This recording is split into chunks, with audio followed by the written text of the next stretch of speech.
समंदर की लहरों पर जब मौत का साया मंडराता है तो उसकी गूंज केवल तटों तक सीमित नहीं रहती, बल्कि वह राष्ट्रों की संप्रभुता और उनके स्वाभिमान को झकझोर देती है। और आज ईरान की रिवॉल्यूशनरी गार्ड्स ने ठीक यही दुस्साहस किया है, जहां बिना किसी उकसावे के भारत की ओर बढ़ रहे एक मासूम मालवाहक जहाज को आग के हवाले कर दिया गया, जिससे न केवल अंतर्राष्ट्रीय व्यापार की रीढ़ टूटती नजर आ रही है, बल्कि नई दिल्ली के गलियारों में गुस्से और चिंता की एक ऐसी लहर दौड़ गई है जिसने कूटनीतिक संतुलन की बरसों पुरानी दीवारों को हिलाकर रख दिया है।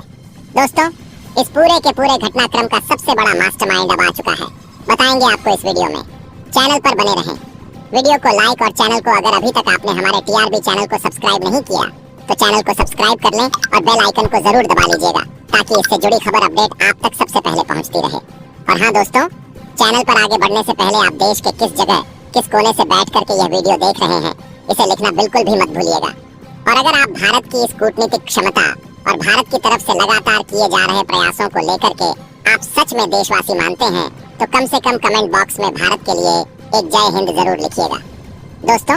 अब देरी ना करते हुए असल मुद्दे पर आते हैं। मयूरी नारी नाम का यह जहाज जब थाईलैंड के झंडे तले शांत समंदर को चीरते हुए गुजरात के कांडला पोर्ट की ओर बढ़ रहा था, तब उस पर सवार 23 क्रू मेंबर्स के जहन में दूर दूर तक यह अंदेशा नहीं था कि वे किसी खूनी वैश्विक शतरंज का मोहरा बनने वाले हैं। और अचानक आसमान से बरसी उस मिसाइल ने पलक झपकते ही लोहे के उस विशालकाय ढांचे को एक दहकती हुई चिता में तब्दील कर दिया, जिससे 2 बेगुनाह भारतीय नागरिकों की जान चली गई और एक साथी अब भी उस गहरे और बेरहम समंदर की लहरों में लापता है। यह हमला महज एक तकनीकी चूक या भटकी हुई मिसाइल का नतीजा नहीं था, बल्कि 11 मार्च की उस काली दोपहर को ओमान के तट से मात्र 11 नॉटिकल मील दूर जो कुछ भी हुआ वह ईरान की सोची समझी रणनीति का हिस्सा था। क्योंकि उर्मूज का यह रास्ता, जिसे दुनिया के तेल व्यापार की जीवन रेखा कहा जाता है, अब एक कत्लगाह में बदल चुका है, जहां ईरान अपनी ताकत का खौफ पैदा करने के लिए किसी भी हद तक जाने को तैयार है। ईरान की रिवॉल्यूशनरी गार्ड्स ने जिस बेबाकी और निडरता के साथ इस खौफनाक हमले की जिम्मेदारी ली है, उसने पूरी दुनिया को यह स्पष्ट संदेश दे दिया है कि अब अंतर्राष्ट्रीय कानून और समुद्री संधियों की अहमियत उनके लिए कागजी टुकड़ों से ज्यादा कुछ नहीं रह गई है। क्योंकि उनका तर्क है कि मयूरी नारी जहाज ने उनकी सख्त चेतावनियों को नजरअंदाज किया था, जो दरअसल एक बहाना मात्र है, क्योंकि असली मकसद तो वैश्विक अर्थव्यवस्था की धड़कन को रोकना है। ईरान बहुत अच्छी तरह समझता है कि वह सीधे सैन्य मुकाबले में अमेरिका और इजराइल की आधुनिक तकनीक का सामना लंबे समय तक नहीं कर पाएगा। इसलिए उसने दुनिया की सबसे दुखती रग यानी कच्चे तेल की सप्लाई चेन पर प्रहार किया है, ताकि हॉर्मज स्ट्रेट के इस चोक पॉइंट को बंद करके पूरी दुनिया में हाहाकार मचाया जा सके और अमेरिकी राष्ट्रपति डोनाल्ड ट्रंप पर इस युद्ध को रोकने का दबाव बनाया जा सके। इस पूरी तबाही और बदले की राजनीति के पीछे अब ईरान के नए और बेहद कट्टर सुप्रीम लीडर मुस्तफा खामेनी का चेहरा उभर कर सामने आया है, जिन्होंने कमान संभालते ही न केवल पुराने परमाणु समझौतों को ठंडे बस्ते में डाल दिया है, बल्कि अपने दुश्मनों और जासूसों के खिलाफ डेथ वारंट जारी करके यह साबित कर दिया है कि उनके दौर में कूटनीति की जगह केवल बारूद और मिसाइलें ही बात करेंगी। मुस्तफा खामेनी के इशारे पर ईरान की सेना अब केवल अपनी सीमाओं तक सीमित नहीं है, बल्कि वह इराक में मौजूद अमेरिकी ठिकानों से लेकर बहरीन के नेवल बेस तक हर जगह तबाही का मंजर पैदा कर रही है। और सऊदी अरब के प्रिंस सुल्तान एयरबेस पर गिरते हुए कामिकेज ड्रोन इस बात की गवाही दे रहे हैं कि यह युद्ध अब किसी एक क्षेत्र तक सीमित नहीं रहने वाला है। संयुक्त अरब अमीरात पर एक साथ 26 ड्रोन फायर करके ईरान ने जो दहशत फैलाई है और इजराइल के भीतर यूनेस्को की सैकड़ों हेरिटेज इमारतों को मलबे में तब्दील करके जो सांस्कृतिक चोट पहुंचाई है, उसने ट्रंप के उन दावों की पोल खोल दी है जिनमें वे ईरान को चुटकियों में खत्म करने की बात करते थे। क्योंकि हकीकत में ईरान के इन तूफानी हमलों ने तेल अवीव से लेकर दुबई तक हर बड़े शहर की सुरक्षा व्यवस्था को पंगु बना दिया है। भारत के लिए यह स्थिति सबसे ज्यादा चुनौतीपूर्ण और पीड़ादायक है, क्योंकि हमारे बेगुनाह नागरिकों का खून उस समंदर में बहाया गया है जहां हम शांति और व्यापार के लिए अपनी मौजूदगी रखते हैं। और यही वजह है कि भारत के विदेश मंत्रालय ने कड़े शब्दों में अपनी नाराजगी जाहिर करते हुए यह साफ कर दिया है कि व्यापारिक जहाजों को इस बेगाने संघर्ष में निशाना बनाना किसी भी सूरत में बर्दाश्त नहीं किया जाएगा। अमेरिका के मशहूर विशेषज्ञ माइकल कुगलमैन की चेतावनी भारत के लिए एक कड़वी हकीकत की तरह है, जो यह बताती है कि इजराइल और ईरान की यह जंग भारत के लिए अब तक की सबसे कठिन कूटनीतिक परीक्षा की घड़ी लेकर आई है। क्योंकि हम एक ऐसे चक्रव्यूह में फंस गए हैं जहां हमारे सभी पुराने और भरोसेमंद साझेदार एक दूसरे के खून के प्यासे हो चुके हैं। भारत की स्वतंत्र और संतुलित विदेश नीति का सबसे बड़ा इम्तिहान यही है कि कैसे अपने रणनीतिक हितों की रक्षा की जाए और साथ ही अपनी ऊर्जा सुरक्षा को भी खतरे से बाहर निकाला जाए। क्योंकि एक तरफ इजराइल है जिसके साथ हमारे रक्षा संबंध इतने गहरे हो चुके हैं कि वे हमारी राष्ट्रीय सुरक्षा की रीढ़ बन गए हैं, और दूसरी तरफ खाड़ी के वो देश हैं जो हमारी अर्थव्यवस्था को चलाने के लिए जरूरी कच्चे तेल की निरंतर सप्लाई सुनिश्चित करते हैं। पिछले एक दशक में भारत और इजराइल के बीच का विश्वास इस कदर बड़ा है कि हम उनकी सबसे उन्नत एयर डिफेंस तकनीक पर निर्भर हैं, और इसका सबसे बड़ा प्रमाण मई 2025 का वो ऑपरेशन सिंदूर था, जब पाकिस्तानी मिसाइल हमलों के खिलाफ इजरायली तकनीक ने भारत के आसमान को एक अभेद्य किला बना दिया था। इजराइल के साथ हमारी यह अटूट सैन्य साझेदारी हमें सीमाओं पर सुरक्षा का जो एहसास दिलाती है, उसे हम किसी भी कीमत पर दांव पर नहीं लगा सकते। लेकिन समस्या तब और जटिल हो जाती है जब हमें सऊदी अरब और संयुक्त अरब अमीरात जैसे देशों के साथ अपने प्रगाढ़ रिश्तों को भी देखना होता है, जहां लाखों भारतीय अपनी आजीविका कमाते हैं और जिनका पसीना हमारे देश की अर्थव्यवस्था में योगदान देता है। अगर यह युद्ध और अधिक भड़कता है और इसकी आंच इन खाड़ी देशों तक पहुंचती है, तो भारत के सामने अपने इतिहास का सबसे बड़ा रेस्क्यू ऑपरेशन चलाने की चुनौती खड़ी हो जाएगी, क्योंकि लाखों भारतीयों की जान की हिफाजत करना सरकार की पहली प्राथमिकता होगी। ईरान की यह हरकत कि उसने भारत आ रहे जहाज को निशाना बनाया, दरअसल भारत की इसी दुखती रग को पकड़ने की कोशिश है, क्योंकि उसे पता है कि चाबहार पोर्ट से लेकर मध्य एशिया तक पहुंचने का रास्ता तेहरान के सहयोग के बिना बहुत मुश्किल हो जाएगा, और ऐसे में इजराइल का साथ देना या ईरान का विरोध करना एक ऐसा दौधारी विकल्प है जहां हर कदम पर जोखिम ही जोखिम है। ईरान ने मयूरी नारी जहाज पर मिसाइल दागकर यह साफ कर दिया है कि वह अब किसी भी देश के जहाजों को रियायत देने के मूड में नहीं है, और उसका यह खौफनाक संदेश पूरी दुनिया के लिए एक चेतावनी है कि जो भी उसके प्रभाव वाले समंदर में प्रवेश करेगा उसे जलती हुई आग का सामना करना पड़ सकता है। भारत के लिए यह केवल दो देशों के बीच की रंजिश नहीं रह गई है, बल्कि यह हमारे वजूद और हमारी कूटनीतिक साख पर किया गया एक सीधा प्रहार है, जो हमें यह सोचने पर मजबूर करता है कि क्या अब भी केवल तटस्थता और संतुलन की भाषा काम आएगी, या फिर हमें अपने नागरिकों की सुरक्षा के लिए एक कड़ा रणनीतिक हिसाब मांगना होगा। आग अब हमारे दरवाजे तक पहुंच चुकी है, और अब मूक दर्शक बने रहने का समय समाप्त हो चुका है, क्योंकि समंदर की इन लहरों पर बहता हुआ भारतीय खून हमसे जवाब मांग रहा है, और आने वाले कुछ ही घंटों में जो भी फैसले लिए जाएंगे वे न केवल भारत का भविष्य बल्कि पूरी दुनिया का नया वर्ल्ड ऑर्डर तय करेंगे। दुनिया आज बारूद के उस विशाल ढेर पर बैठी है जहां एक छोटी सी चिंगारी भी तीसरे विश्व युद्ध के भयानक विस्फोट का कारण बन सकती है, और ईरान की मिसाइलें जिस तरह से एक के बाद एक लक्ष्यों को निशाना बना रही हैं, उससे यह साफ है कि शांति की अपीलें अब बेअसर हो चुकी हैं, और ताकत का संतुलन अब हथियारों की गूंज से ही तय होगा। इजराइल के अंदर मची तबाही और ट्रंप की बढ़ती धमकियों के बीच भारत को अपनी राह खुद बनानी होगी, क्योंकि कोई भी दूसरा देश हमारी सुरक्षा और हमारे हितों की चिंता नहीं करेगा। और मयूरी नारी जहाज का वो भयानक हादसा हमें बार बार यह याद दिलाता रहेगा कि कूटनीति के इस खेल में अगर आप मजबूत नहीं हैं, तो आपको बलि का बकरा बनाने में कोई संकोच नहीं करेगा। ओमान की नौसेना भले ही हमारे लापता नाविक की तलाश कर रही हो, लेकिन भारत के मन में जो सवाल उठ रहे हैं उनका समाधान केवल खोजबीन से नहीं बल्कि एक ठोस और प्रभावी कार्य योजना से ही संभव होगा, जो ईरान जैसे देशों को यह बताने के लिए पर्याप्त हो कि भारत की शांति प्रियता को उसकी कमजोरी समझने की भूल बहुत महंगी साबित हो सकती है। इस महायुद्ध की विडंबना देखिए कि जो ईरान कभी भारत का एक महत्वपूर्ण रणनीतिक साझेदार रहा है, आज वही हमारे जहाजों को आग के हवाले कर रहा है। और यह बदलाव केवल नेतृत्व के बदलने से नहीं आया है, बल्कि यह उस भू राजनीतिक अस्थिरता का परिणाम है जहां हर मुल्क अपनी शर्तों पर दुनिया को चलाने का सपना देख रहा है। मुस्तफा खामिने की कट्टरता ने ईरान को एक ऐसे रास्ते पर धकेल दिया है जहां से वापसी का हर रास्ता केवल विनाश की ओर जाता है, और इस विनाश की चपेट में आने वाले बेगुनाह लोग ही असल में इस कूटनीतिक शतरंज के असली पीड़ित हैं। भारत को अब अपनी ऊर्जा सुरक्षा के वैकल्पिक रास्ते तलाशने होंगे और अपनी नौसेना को और भी अधिक सक्रिय करना होगा, ताकि समंदर के इन व्यापारिक रास्तों पर हमारे जहाजों को सुरक्षा का एक ऐसा कवच मिल सके जिसे कोई भी मिसाइल भेद न पाए, और भविष्य में मयूरी नारी जैसा कोई दूसरा हादसा हमारे गौरव को ठेस न पहुंचाए। आने वाले दिन इतिहास के पन्नों में बहुत महत्वपूर्ण होने वाले हैं, क्योंकि यहीं से यह तय होगा कि क्या मानवता एक और विनाशकारी विश्व युद्ध की ओर बढ़ रही है, या फिर कोई ऐसी शक्ति उभर कर आएगी जो इन लड़ते हुए देशों को शांति की मेज पर लाने में सफल होगी। भारत की भूमिका इस संदर्भ में और भी महत्वपूर्ण हो जाती है, क्योंकि हम न केवल एक बड़ी सैन्य शक्ति हैं, बल्कि एक ऐसी नैतिक आवाज भी हैं जिसकी बात दुनिया सुनती है। लेकिन आज की हकीकत यह है कि केवल नैतिकता से पेट नहीं भरता और न ही मिसाइलों का रास्ता रोका जा सकता है। इसलिए हमें अपनी सैन्य क्षमता और कूटनीतिक प्रहार दोनों को एक साथ धार देनी होगी।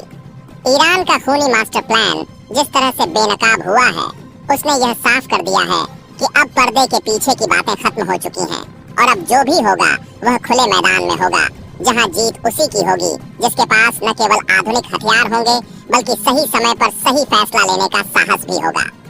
समापन की इस घड़ी में हमें यह याद रखना चाहिए कि मयूरी नारी के शहीद नाविकों का बलिदान व्यर्थ नहीं जाना चाहिए और उनकी याद हमें हमेशा यह प्रेरित करती रहेगी कि हम अपने देश की सुरक्षा के साथ कभी कोई समझौता न करें। भारत का भविष्य अब उन फैसलों पर टिका है जो नई दिल्ली में इस वक्त लिए जा रहे हैं और कूटनीतिक भूचाल की यह लहरें हमें एक नए सूर्योदय की ओर ले जाएंगी, जहां हमारे जहाज निडर होकर समंदर की लहरों पर राज करेंगे और कोई भी पराई आग हमारे दरवाजे तक पहुंचने की हिम्मत नहीं कर पाएगी। यह इम्तिहान की घड़ी है और भारत इस खौफनाक परीक्षा से न केवल सुरक्षित बाहर निकलेगा बल्कि एक महाशक्ति के रूप में अपनी साख को और भी अधिक मजबूत करेगा, क्योंकि हम जानते हैं कि शांति का मार्ग केवल शक्ति के गलियारों से होकर ही गुजरता है और हम अपनी इस शक्ति का प्रदर्शन करने से अब पीछे नहीं हटेंगे। समंदर की लहरों पर जब भारतीय खून गिरता है तो वह केवल पानी में नहीं मिलता, बल्कि वह दिल्ली के नीति निर्माताओं की फाइलों में एक ऐसी प्रतिज्ञा बन जाता है जिसका हिसाब होना तय है। और आज नई दिल्ली के साउथ ब्लॉक में जल रही आधी रात की रोशनियां इस बात का सबूत हैं कि भारत अब केवल कूटनीतिक शोक संदेश भेजने तक सीमित नहीं रहेगा, क्योंकि मयूरी नारी जहाज पर हुए उस कायरतापूर्ण मिसाइल हमले ने भारत की सहन शक्ति की आखिरी सीमा को भी पार कर दिया है।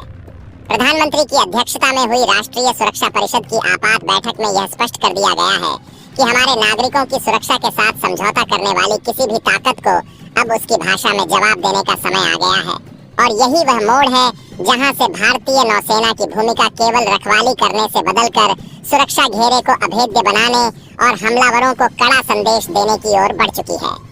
वायुसेना के टोही विमानों और नौसेना के विध्वंसक जहाजों की बढ़ती सक्रियता यह बता रही है कि भारत अब अपने व्यापारिक हितों की रक्षा के लिए किसी भी हद तक जाने को तैयार है और यही वह नई रणनीतिक सोच है जो 2026 के इस बदलते विश्व में भारत को एक कठोर शक्ति के रूप में स्थापित कर रही है, जहां अब केवल शांति की दुहाई नहीं बल्कि ताकत का प्रदर्शन भी कूटनीति का हिस्सा होगा।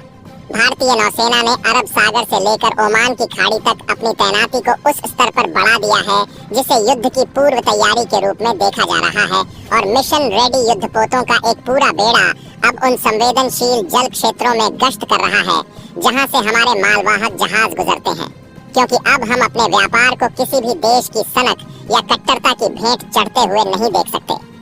भारतीय नौसेना के विशेष कमांडो यानी मार्कोस अब समुद्री व्यापारिक मार्गों पर अपनी निगरानी बढ़ा चुके हैं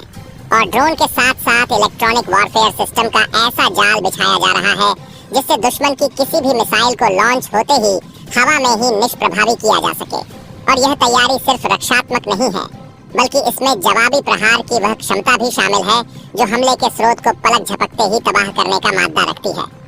ईरान की रिवॉल्यूशनरी गार्ड्स को यह अच्छी तरह समझ लेना चाहिए कि हिंद महासागर का राजा कहलाने वाला भारत अब अपने घर के पिछवाड़े में किसी भी तरह की गुंडागर्दी को बर्दाश्त नहीं करेगा और अगर हमारे जहाजों पर एक भी और प्रहार हुआ तो उसका परिणाम इतना विनाशकारी होगा कि उसे संभालना किसी भी क्षेत्रीय ताकत के बस की बात नहीं होगी, क्योंकि भारत अब अपनी समुद्री सीमाओं और नागरिकों की रक्षा के लिए संकल्पबद्ध है।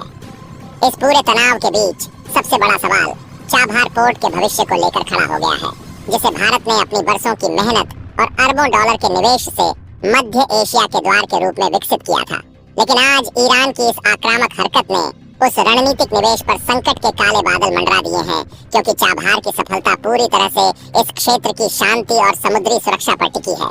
अगर ईरान इसी तरह व्यापारिक जहाजों को निशाना बनाता रहा तो कोई भी अंतर्राष्ट्रीय शिपिंग कंपनी चाबहार का रुख करने की हिम्मत नहीं जुटा पाएगी, जिससे भारत का वह सपना खतरे में पड़ सकता है जहां हम पाकिस्तान को बाईपास करके अफगानिस्तान और रूस तक अपनी सीधी पहुंच बनाना चाहते थे। भारत के लिए यह एक बहुत बड़ा धर्म संकट है, क्योंकि हम एक तरफ ईरान के साथ अपने ऐतिहासिक रिश्तों और चाबहार जैसे महत्वपूर्ण प्रोजेक्ट को बचाना चाहते हैं, वहीं दूसरी तरफ अपने नागरिकों के खून का हिसाब भी मांगना चाहते हैं। और यही वह बारीक कूटनीतिक लकीर है जिस पर चलकर भारत को अपनी संप्रभुता और अपने आर्थिक हितों के बीच एक कठिन संतुलन बनाना होगा, ताकि चाबहार एक सफेद हाथी बनकर न रह जाए, बल्कि वह भारत की आर्थिक ताकत का असली केंद्र बना रहे। ईरान के नए सुप्रीम लीडर मुस्तफा खामेनी की कट्टरपंथी नीतियों ने न केवल उनके अपने देश को तबाही की राह पर धकेल दिया है, बल्कि उन्होंने भारत जैसे एक भरोसेमंद मित्र को भी दुश्मन बनाने की दिशा में कदम बढ़ा दिए हैं, जो उनकी एक बहुत बड़ी रणनीतिक भूल साबित हो सकती है, क्योंकि भारत ही वह एकमात्र बड़ी शक्ति थी जो ईरान पर लगे अंतर्राष्ट्रीय प्रतिबंधों के बावजूद उसके साथ संवाद का रास्ता खुला रखे हुए थी। खामेनी ने परमाणु समझौतों को तोड़कर और बेगुनाह जहाजों पर मिसाइलें दागकर जो आग लगाई है, उसकी लपटें अब खुद तेहरान तक पहुंचने वाली हैं, क्योंकि दुनिया अब ईरान के इस अराजक व्यवहार को और अधिक सहन करने के मूड में नहीं है। और डोनाल्ड ट्रंप की वापसी के बाद अमेरिका का रुख और भी ज्यादा हमलावर हो गया है। भारत के पास अब यह सोचने का समय है कि क्या उसे अभी भी ईरान के साथ नरमी बरतनी चाहिए, या फिर उसे उन वैश्विक ताकतों के साथ हाथ मिला लेना चाहिए जो ईरान की इस सैन्य उद्दंडता को हमेशा के लिए कुचलने की योजना बना रही हैं। और मयूरी नारी पर हुआ हमला इस फैसले की प्रक्रिया को और भी तेज करने वाला उत्प्रेरक साबित होगा, क्योंकि राष्ट्रीय स्वाभिमान से बढ़कर कोई भी प्रोजेक्ट या पुरानी दोस्ती नहीं हो सकती। वैश्विक तेल बाजार में इस हमले के बाद जो अफरा तफरी मची है, उसने भारत के मध्य वर्ग और आम आदमी की चिंताओं को भी बढ़ा दिया है, क्योंकि ईंधन की कीमतों में एक छोटी सी बढ़ोतरी भी महंगाई का ऐसा तूफान ला सकती है जिसे संभालना किसी भी सरकार के लिए बड़ी चुनौती होती है। और इसीलिए भारत अपनी ऊर्जा सुरक्षा के वैकल्पिक रास्ते बहुत तेजी से तलाश रहा है। रूस से आने वाले तेल के कोटे को बढ़ाना और अमेरिका के साथ नए ऊर्जा समझौतों पर दस्तखत करना इसी दिशा में उठाए गए कदम है, ताकि हम खाड़ी देशों की अस्थिरता पर अपनी निर्भरता को कम कर सकें और अपनी अर्थव्यवस्था के पहिए को बिना किसी रुकावट के घुमाते रहें। भारत की यह रणनीति न केवल हमें आज के संकट से बचाएगी, बल्कि भविष्य में भी हमें उन चौक पॉइंट्स की गुलामी से आजाद कर देगी जहां ईरान जैसी ताकतें दुनिया को ब्लैकमेल करने की कोशिश करती हैं। और यही आत्मनिर्भर भारत का वह सपना है जिसे पूरा करने के लिए सरकार अब युद्ध स्तर पर काम कर रही है, ताकि हमारे चूल्हों की आग और हमारी गाड़ियों की रफ्तार पर कोई भी विदेशी ताकत ताला न लगा सके। अमेरिका के राष्ट्रपति डोनाल्ड ट्रंप और इजराइल की सेना जिस तरह से ईरान की घेराबंदी कर रहे हैं, उसमें भारत की भूमिका अब एक निर्णायक मोड़ पर आ गई है, क्योंकि अब हम केवल किनारे पर खड़े होकर तमाशा नहीं देख सकते, बल्कि हमें तय करना होगा कि हम किस वर्ल्ड ऑर्डर का हिस्सा बनना चाहते हैं, जहां कानून का राज हो या जहां मिसाइलों की मनमानी चले। ट्रंप ने जिस तरह से भारत को रक्षा क्षेत्र में अपना सबसे प्रमुख साझीदार बनाने की पेशकश की है, वह हमें इजराइल जैसी उन्नत तकनीक और सामरिक बढ़त दिलाने में मदद कर सकती है, जो हमारी उत्तरी और पश्चिमी सीमाओं की सुरक्षा के लिए भी बेहद जरूरी है। लेकिन इस साझेदारी की एक कीमत भी होगी, जो हमें ईरान के साथ अपने रिश्तों को पूरी तरह से दोबारा परिभाषित करने के रूप में चुकानी पड़ सकती है। और यह भारत की कूटनीति का सबसे कठिन समय है, जहां हमें अपने पुराने पड़ोसियों और अपनी भविष्य की जरूरतों के बीच एक ऐसी राह निकालनी है जो हमें किसी का पिछलग्गू बनाए बिना एक ग्लोबल पावर के रूप में स्थापित कर सके। और मयूरी नारी का हमला हमें इसी कठोर निर्णय की ओर धकेल रहा है। ओमान की नौसेना और भारतीय तटरक्षक बल जिस तरह से हमारे लापता नागरिक की तलाश में समंदर का सीना छान रहे हैं, वह हर भारतीय के दिल में एक उम्मीद और एक टीस पैदा कर रहा है कि क्या वह जीवित वापस लौट पाएगा या उसका बलिदान भी इतिहास के पन्नों में गुम हो जाएगा। लेकिन सरकार ने यह साफ कर दिया है कि वह अपने अंतिम नागरिक की खोज तक चैन से नहीं बैठेगी। यह केवल एक व्यक्ति की तलाश नहीं है, बल्कि यह भारत के उस संकल्प की परीक्षा है कि वह अपने लोगों के लिए दुनिया के किसी भी कोने में और किसी भी परिस्थिति में खड़ा हो सकता है। और यही वह भरोसा है जो एक राष्ट्र को महान बनाता है। लापता नाविक का परिवार और पूरा देश आज उन लहरों की ओर देख रहा है जहां नफरत की एक मिसाइल ने उनकी खुशियों को राख कर दिया था, और उनकी सलामती के लिए की जा रही हर दुआ अब एक सामूहिक गुस्से में बदल रही है, जो ईरान जैसे देशों को यह सोचने पर मजबूर कर देगी कि 125 करोड़ से ज्यादा भारतीयों की भावनाएं कितनी शक्तिशाली हो सकती हैं जब उनके अपनों पर आंच आती है। रणनीतिक स्वायत्तता की हमारी नीति आज अपने सबसे बड़े इम्तिहान के दौर से गुजर रही है, क्योंकि जब मिसाइलें हमारे जहाजों से टकराती हैं तो वे केवल लोहे को नहीं भेदती, बल्कि वे हमारे उस विश्वास पर भी चोट करती हैं कि हम सबको साथ लेकर चल सकते हैं। आज का कूटनीतिक यथार्थ ये है कि दोस्ती और दुश्मनी अब केवल वादों पर नहीं, बल्कि सुरक्षा की गारंटी पर टिकी होती है। और अगर ईरान हमें वह सुरक्षा नहीं दे सकता तो भारत को अपनी सुरक्षा के इंतजाम खुद करने होंगे, चाहे इसके लिए हमें अपनी पुरानी कूटनीतिक दिशा को ही क्यों न बदलना पड़े। आधुनिक नौसैनिक युद्ध अब केवल तोपों और जहाजों का मुकाबला नहीं रह गया है, बल्कि यह साइबर स्पेस और इलेक्ट्रॉनिक सिग्नल्स की वह जंग है जहां अदृश्य मिसाइलें और आत्मघाती ड्रोन किसी भी पल मौत बनकर बरस सकते हैं। और भारत को इस नई तरह की लड़ी में खुद को इतना माहिर बनाना होगा कि दुश्मन हमला करने की सोचने से पहले ही 100 बार कांप जाए। और यही हमारे डिफेंस रिसर्च और डेवलपमेंट का अगला बड़ा लक्ष्य होना चाहिए। आने वाले हफ्तों में भारतीय नौसेना की जवाबी कार्रवाई की रूपरेखा और भी स्पष्ट हो जाएगी, जिसमें संभवतः हमारे व्यापारिक जहाजों को नेवल एस्कॉर्ट देना और संदिग्ध गतिविधियों वाले समुद्री क्षेत्रों में नो फ्लाई जोन जैसी पाबंदियां लागू करना शामिल हो सकता है, ताकि मयूरी नारी जैसा हादसा दोबारा न हो। इसके साथ ही चाबहार पोर्ट की सुरक्षा के लिए भारत वहां अपनी खुद की सुरक्षा संपत्तियां तैनात करने या ईरान पर कड़ा कूटनीतिक दबाव बनाने के लिए अंतर्राष्ट्रीय मंचों का उपयोग कर सकता है, ताकि हमारे निवेश की रक्षा सुनिश्चित हो सके। दुनिया अब एक ऐसे दौराहे पर है जहां शांति का रास्ता बहुत धुंधला नजर आ रहा है, लेकिन भारत अपनी अटूट इच्छा शक्ति और बढ़ती हुई सैन्य ताकत के दम पर इस अंधेरे को चीरकर एक सुरक्षित भविष्य की इबारत लिखेगा, क्योंकि हम जानते हैं कि जो देश अपनी रक्षा खुद नहीं कर सकता उसे दुनिया भी सम्मान की नजर से नहीं देखती। और भारत अब अपना सम्मान और अपने लोगों की जान बचाना अच्छी तरह सीख चुका है। निष्कर्ष के तौर पर यह कहा जा सकता है कि ईरान की इस हिमाकत ने भारत को एक ऐसी नींद से जगा दिया है जहां हम केवल शांति की उम्मीद में अपनी सुरक्षा को दूसरों के भरोसे छोड़ देते थे।